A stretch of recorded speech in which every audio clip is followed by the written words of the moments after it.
오늘 말씀 함께 나누도록 하겠습니다. 오늘 말씀 제목은 누가복음 28번째 말씀으로 제자의 삶입니다. 자, 제자의 삶입니다. 제자의 삶이란 말씀으로 오늘 함께 나누도록 하겠습니다. 자, 지난 시간에 우리 무슨 말씀 나눴는지 기억하십니까? 8장 마지막 부분에는 예수님께서 혈루증을 앓는 여인을 고치신 것과 해당장 야이로의 죽은 딸을 다시 살리신 사건을 보았습니다. 지금까지 우리 8장까지는 예수님께서 직접 고쳐주셨다면 이제 오늘 나눌 말씀은 갈릴리 사역의 마지막 부분으로 이제는 예수님께서 제자들을 통해 일하시는 부분이 나옵니다.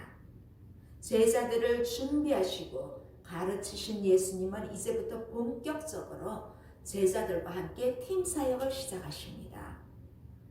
예수님은 이제 십자가에 돌아가심으로 인류를 구원하는 사건 이후에 이제 주님이 동거동락에 했던 12 제자들이 해야 할 일들을 실행해 봄으로써 이제 미래를 준비하고 훈련시키기 위함이었습니다.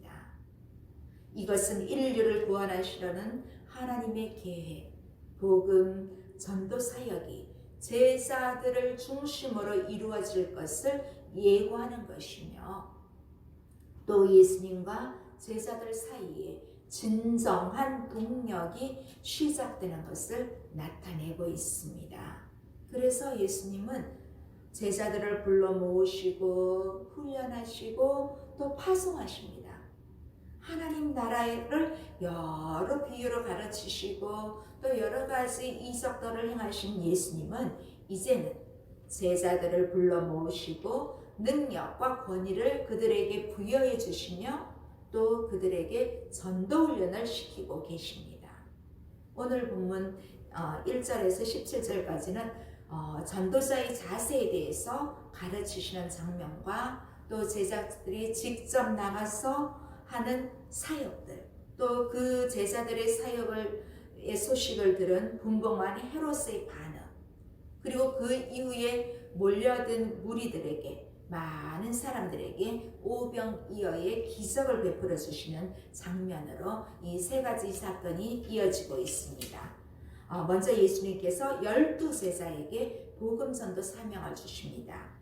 12 제자를 내보내십니다. 1절, 2절 다시 한번 보겠습니다. 1절, 2절.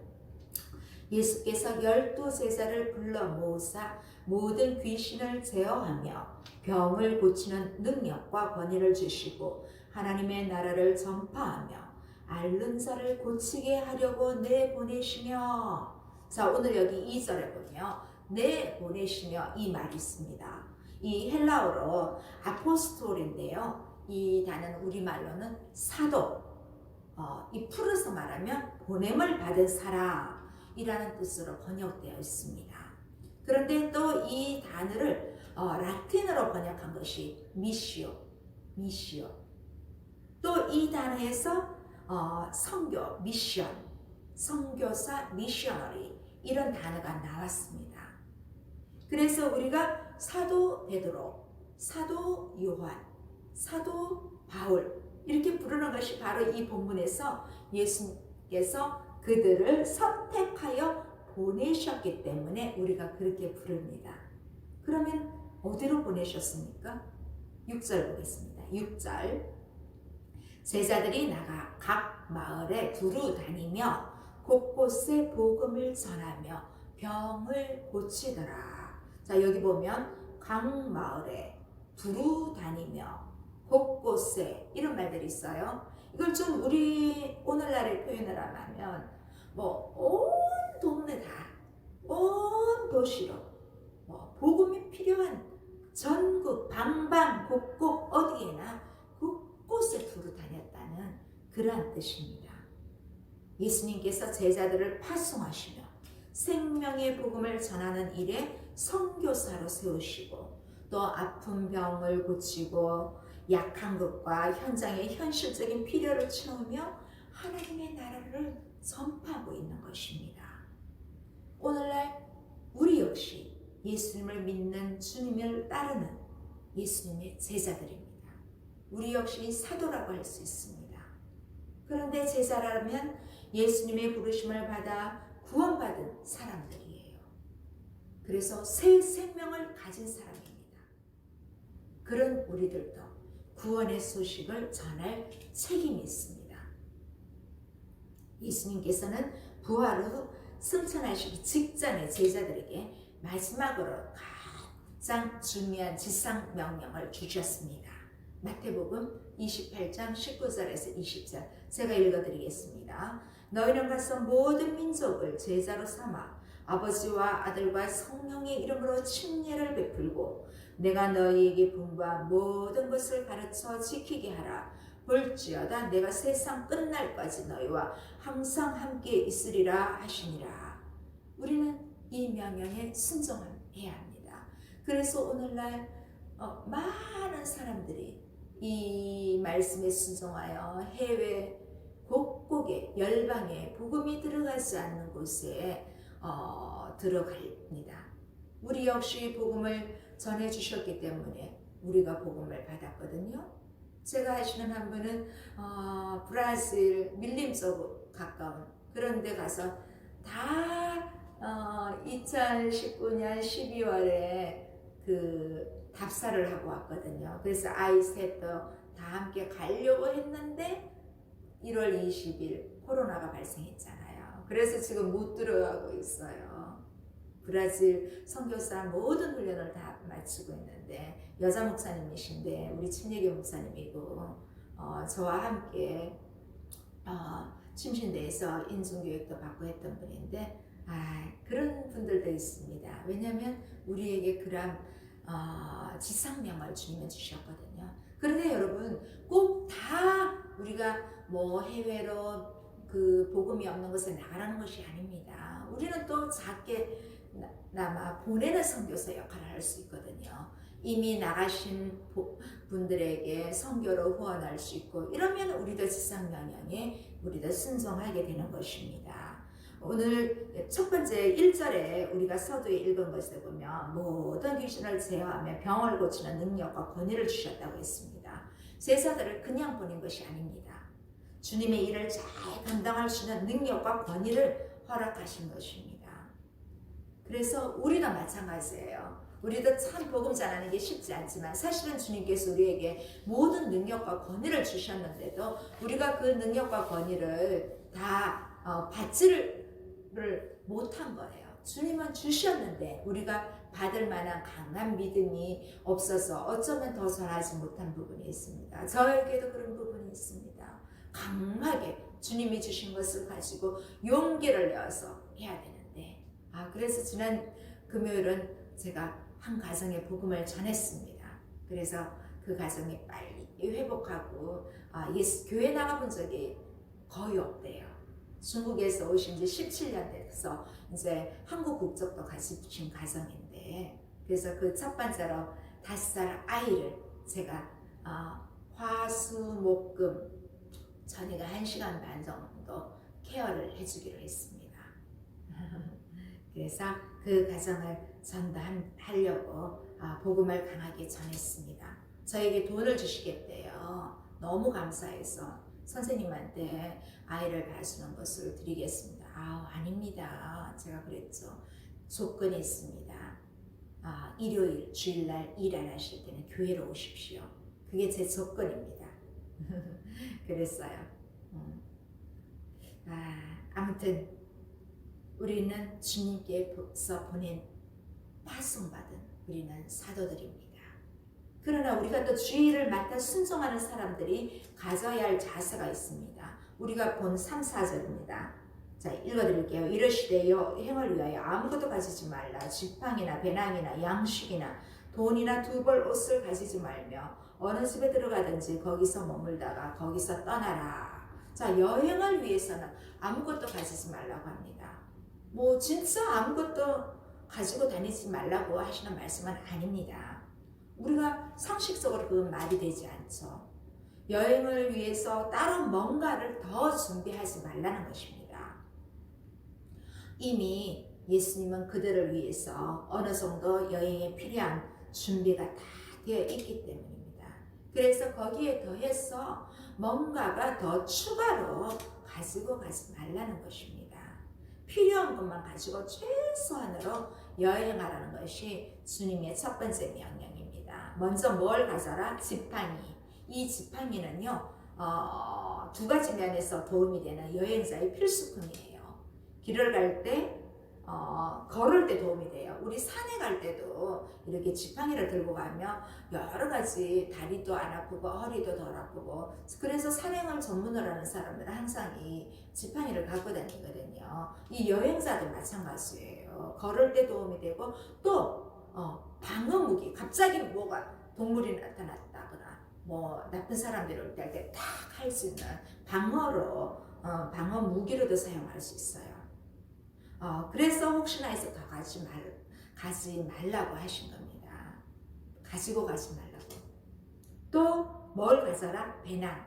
이 오늘날 말하면 이 크로스백 있잖아요. 크로스백 비슷한 모양인데 주로 이제 농부, 목자, 국어라는 사람들, 또 순회 철학자 이런 사람들이 주로 사용했습니다. 그런 자루였어요. 그래서 이 가방이나 자루의 목적은 뭔가 넣는 거잖아요. 저장하는 거잖아요. 그래서 예수님은 그렇게 하지 말라고 따로 그 배낭에 저장하지 말라고 하십니다. 또 보십시오. 양식이나 돈이나 먹을 것도 가지고 다니지 말라고 합니다. 그럼 사 먹으라고? 그렇진 않습니다. 예수님은 돈도 필요 없다고 하십니다. 두 벌 옷도 가지지 말고 옷도 하나면 충분하다고 하십니다. 우리가 생각하기에는 우리 사실 여행할 때 옷 되게 준비 많이 하잖아요. 그날 다른 거 입고 또 뭐 여러 가지 뭐 항상 여행 갈 때 제일 고민되는 게 뭘 갖고 가나 짐 싸는 일이잖아요. 그래서 오늘 우리 예수님이 말씀하시는 것은 우리가 보는 사고로는 좀 아니다 싶지만은 이 전도 여행에 있어서 주님은 가볍게 가라고 하십니다. 꼭 필요한 것만 챙기라고 하십니다. 근데 이 전도 여행이 사실은 뭐 당일치기도 아니거든요. 당일치기 같으면 진짜 가볍게 갈 수 있지만 이 6절에 보면 꽤 많은 시간이 소요되었거든요. 그럼 왜 예수님은 이런 말씀을 하실까요?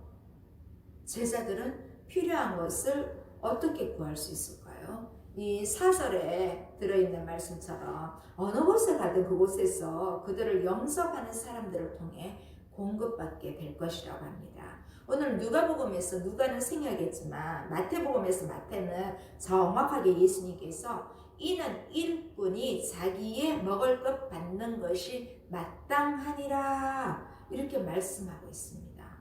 자, 그들의 필요는 만나는 사람들을 통해서 채워질 것이라는 것입니다.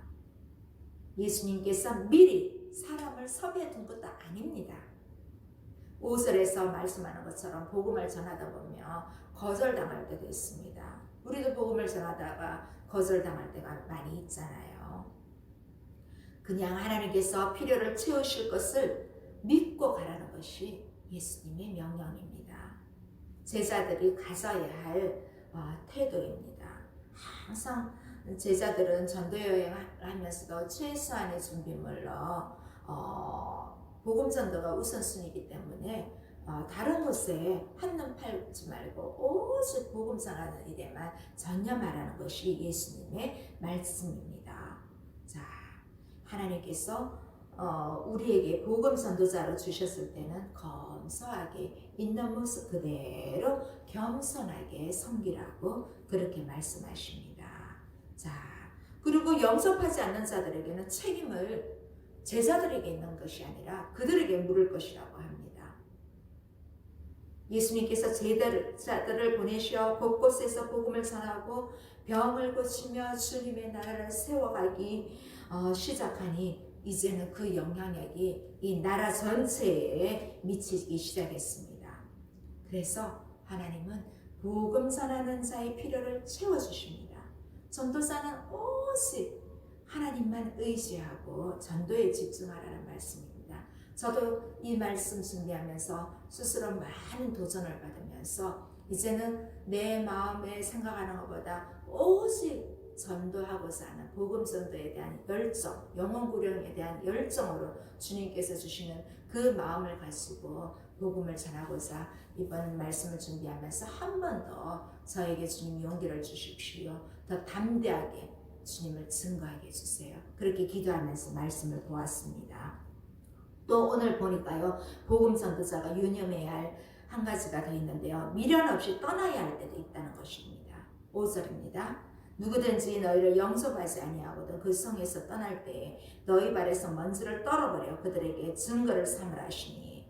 자, 제자들은 좀 쉽게 이런 잘못에 빠질 수 있습니다. 자, 제자들은 곳곳을 다니면서 하나님의 말씀을 전하고 또 병을 고치고 귀신을 쫓아냅니다. 그래서 사람들은 예수님을 따랐던 것처럼 이 제자들을 또 따를 수도 있습니다. 그리고 자신들이 원하는 것을 얻기 위해서 뭐든 주려고 할 것입니다. 많이 있는 사람은 많이 있는 대로, 또 없는 사람은 또 없는 대로 제자들의 능력을 원했을 것입니다. 자, 그런 속에서 나의 이익을 추구하려는 인간의 이기심은 강력한 힘이 있습니다. 나를 높여주고 나에게 뭔가 주면 욕심이 생기거든요. 그래서 예수님은 하나님의 일을 하는 사람들은 그렇게 해서는 안 된다고 오늘 말씀하시면서 명령하십니다. 그래서 제자들에게 필요한 두 번째 태도는 하나님께서 주신 것에만 만족하라는 것입니다.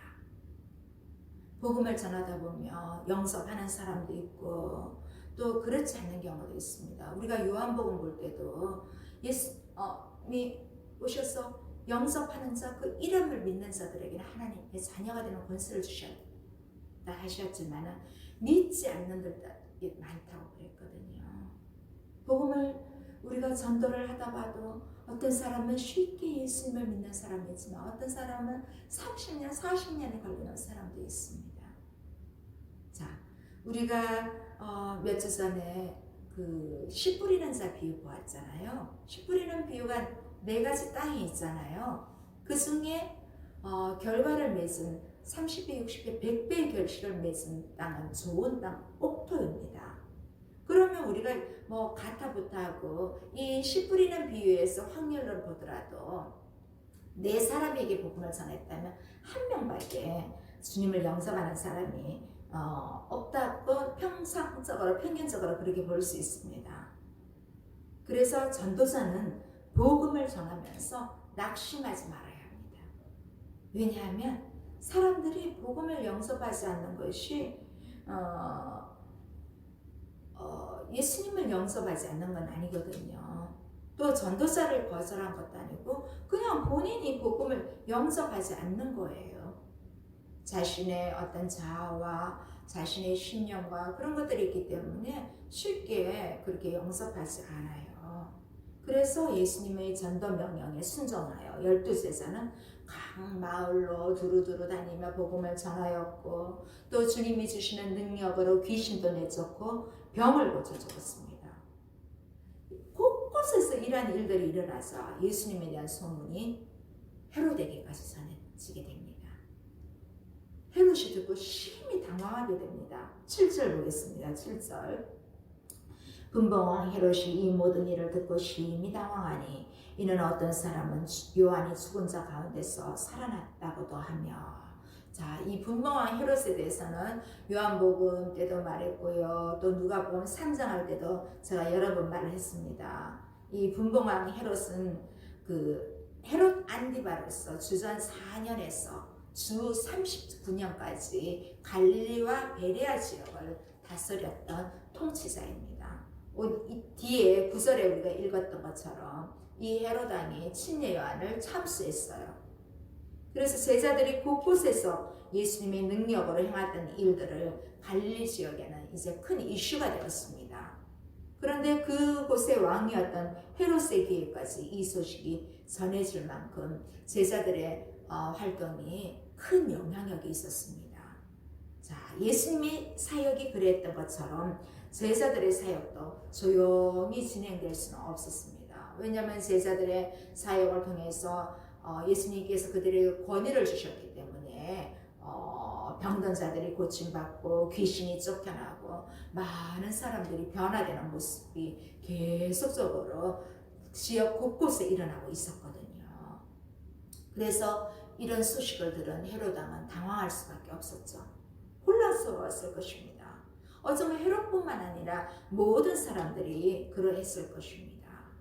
그래서 이 일을 설명하기 위해 다양한 의견들을 헤롯 왕에게 제시했습니다. 어떤 사람들은 요한이 죽은 자 가운데서 살아났다고 합니다. 헤롯도 그렇게 생각했거든요. 요한이 어떤 이적을 행했다는 기록은 없지만 헤롯은 예수님을 보고 침례 요한이 다시 살아난 것이라고 생각했습니다. 아마 제자들이 전했던 메시지가 침례 요한처럼 회개하라 천국이 가까웠느라 주님도 그렇게 말씀하셨거든요. 전하셨거든요. 그래서 아마 이 제자들도 요한이 전했던 메시지를 그렇게 전했을 것입니다. 자,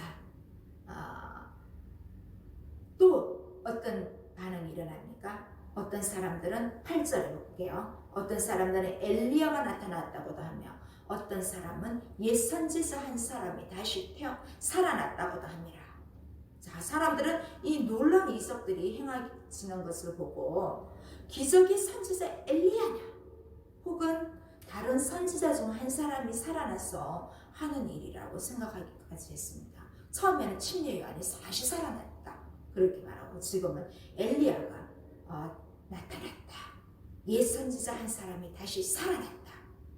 사람들이 이런 생각을 한 이유에 대해서는 우리가 또 다음 시간에 19절에서 좀 더 설명하겠지만 어쨌든 사람들은 이런 일들은 이 세상의 사람이 할 수 있는 일이 아니다고 생각했습니다.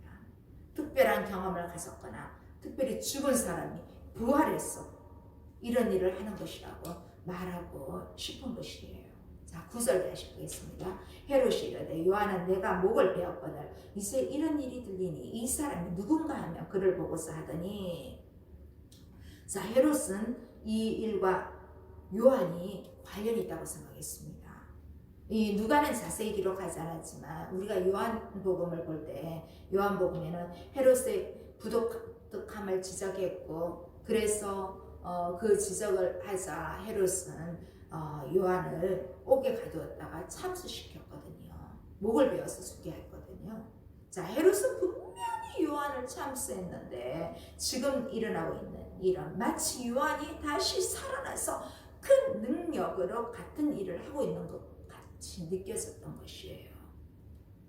헤롯은 이제 누가 이런 일을 했는지 궁금해했어요. 제자들이 곳곳에서 복음을 전하고 기적을 일으킨 일이 있었습니다. 그런 소식을 들은 헤롯이었다면 이들이 누구인지 궁금해야 할 것입니다. 그런데 헤롯은 그냥 이 사람이 누군가 이렇게만 물었습니다. 제자들은 예수님으로부터 권위를 받아 이러하면서 자신을 자랑하지 않았습니다. 베드로, 나는 베드로예요. 나는 요한이에요. 나는 야고보예요. 나는 안드레예요. 이렇게 이름을 밝히지 않고 오직 하나님의 이름, 예수님의 이름만 높였습니다. 자, 그랬기에 이 헤롯조차도 그 중심에 예수님이 있다는 것을 알았습니다.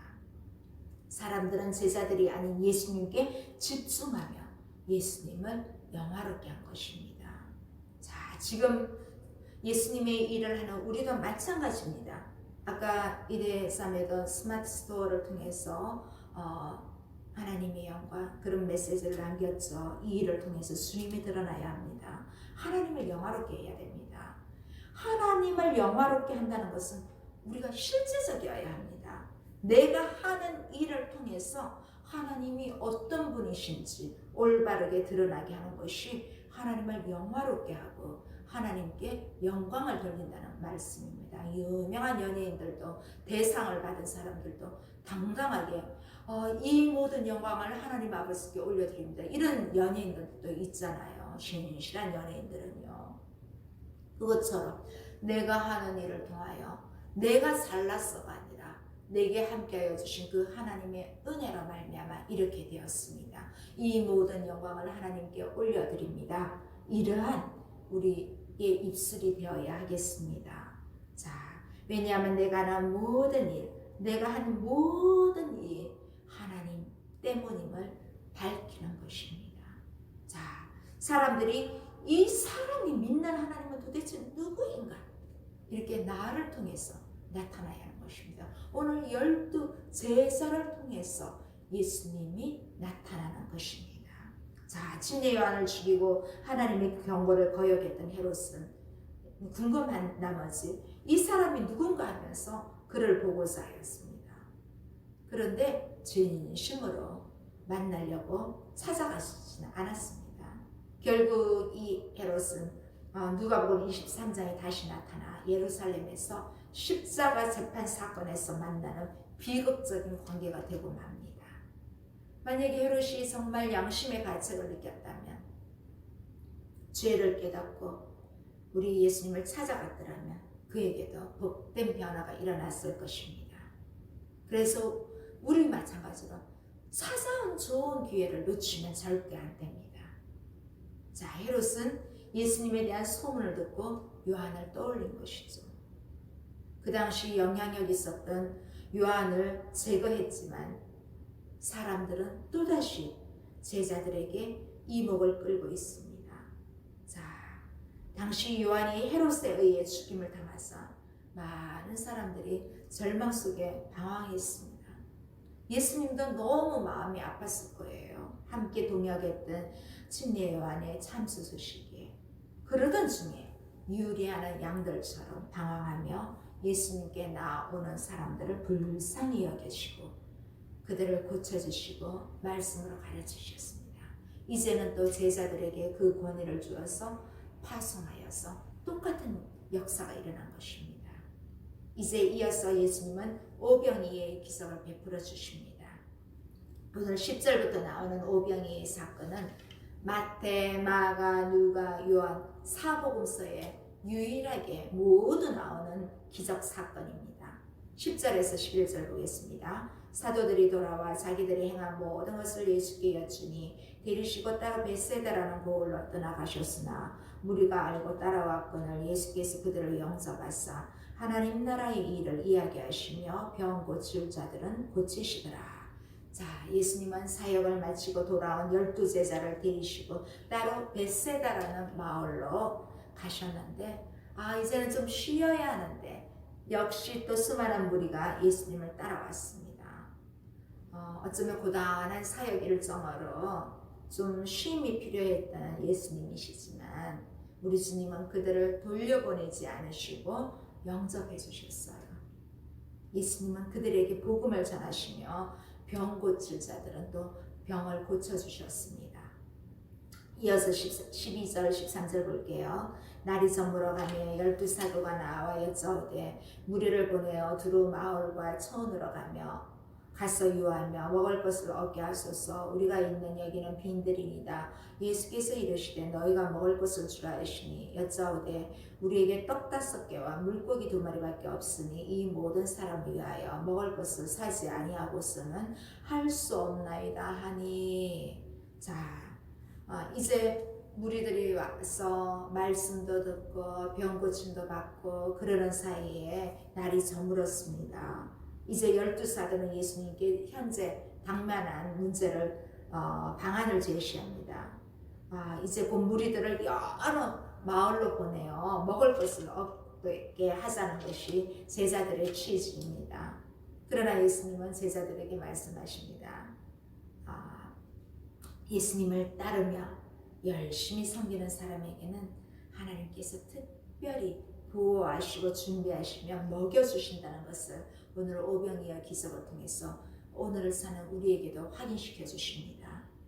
예수님은 그 순간 제자들에게 뭐라고 하십니까? 너희가 먹을 것을 주라. 너희가 먹을 것을 주라고 말씀하십니다. 주님의 일을 감당할 때 우리는 이성적이고 합리적으로 내 경험을 바탕으로 할 때가 많습니다. 그것도 맞지만 먼저 그것을 뛰어넘는 믿음으로 주님의 능력으로 감당해야 할 것을 우리가 오병이어의 사건을 통하여 우리를 깨우쳐 주고 계십니다. 지금 이 무리들과 제자들과 함께 계시는 예수님은 전지전능하신 하나님이십니다. 불가능을 가능하게 하신 살아계신 하나님이십니다. 그런 주님이시기에 거친 파도가 잔잔하게 되고 흔들리는 파도 위에서도 걸을 수 있고 죽은 나사로, 죽은 야이로의 딸, 혈루병으로 12년 동안 고생하는 여인을 살릴 수가 있었습니다. 자, 혹시 우리 중에 예수님에 대한 시선이 조금 제한적이었다면 이제는 그것을 뛰어넘을 수 있는 믿음의 눈을 열어주시기를 바랍니다.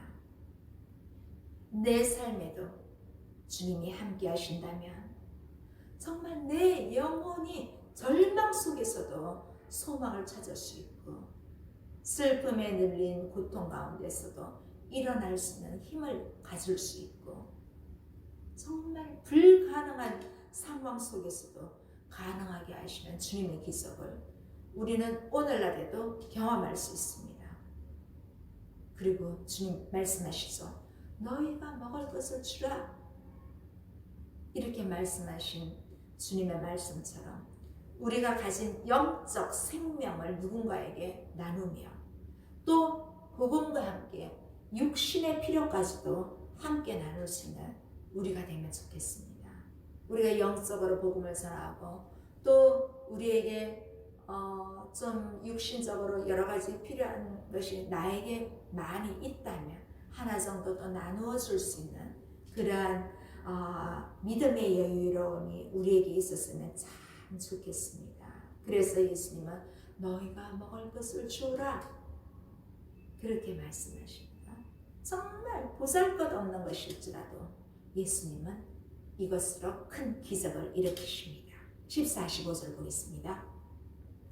이는 남자가 한 5,000명 되밀어라 제자들에게 이르시되 때를 지어 한 50명씩 앉히라 하시니 제자들이 이렇게 하여 다 앉히며. 자, 여기서 우리는 예수님으로부터 주시는 모든 은사들을 정해진 질서를 따라야 한다는 것입니다. 여러분의 직장에서도 가정에서도 질서는 필요합니다. 여기에선 특별히 음식을 분배하는 것입니다. 음식을 잘 분배하고 또 정확한 인원 파악을 위해 그룹을 나누어서 여기서 장정들만 50명씩 앉게 하십니다. 여기 남자만 5,000명이라 하면 여자분들 그리고 아이들 하면 최소한 한 2만 명으로는 추정됩니다. 이 2만 명 가까이가 한꺼번에 먹으려면 질서가 없으면 안 됩니다. 주님은 여기에서 우리에게 또 질서를 가르쳐 주십니다. 16절 볼게요. 예수께서 떡 5개와 물고기 2마리를 가지사 하늘을 우러러 축사하시고 떼어 제자들에게 주어 무리에게 나누어 주게 하시니. 자, 이 오병의 이어의 기적도 주님께서 마지막 만찬을 보여주셨을 때와 또 누가복음 24장 엠마오에로 가는 길에서 보여주신 주님의 모습에서 공통점이 있습니다. 떡을 가지고 바로 축사, 감사 기도를 하시는 거예요. 그리고 떼어서 제자들에게 주셨다는 것입니다. 요한복음에서는 이 기적을 베푸신 이후에 예수님은 생명의 떡 설교를 하셨어요. 우리 예수님은 하늘에서 내려온 만나와 같은 생명의 빵이 되셔서 모든 믿는 자들에게 영원한 생명을 주셨습니다. 또 예수님이 십자가에서 찢기신 살과 흘리신 피는 우리를 위한 생명의 양식이 되었습니다. 그래서 우리는 주님의 십자가 고난과 죽으심을 바라보며 우리가 그 사실을 믿을 때 우리에게도 영생을 얻게 되는 것입니다. 그래서 우리는 지금도 날마다 우리에게 일용하는 양식을 주심으로써 새로운 생명도 영적인 생명도 공급받아야 합니다. 매일매일 일용할 양식을 주시는 분은 우리 하나님이시며 먼저 하나님께 감사해야 됩니다. 여러분이 혹시 가정이 아니고 외부에 나가서 여러 사람들과 식사하실 때 식기도도 안 하고 드시는 분들 계시니까 그러면 안 됩니다. 우리에게 주신 생명의 양식을 먼저 하나님 아버지에 감사하고 주께서 베풀어 주신 은혜와 복을 기억하는 생활이 우리 몸에 배어야 합니다. 17절 오늘 마지막 말씀입니다. 먹고 다 배불렀더라. 그 남은 조각을 12바구니에 거두니라. 자, 우리 주님은 모든 주린 영혼을 채워주시기 원하며 풍성하게 주시기를 바라십니다. 하나님 안에서 궁핍하거나 구차하고 인색하지 않음을 기억해야 할 것입니다.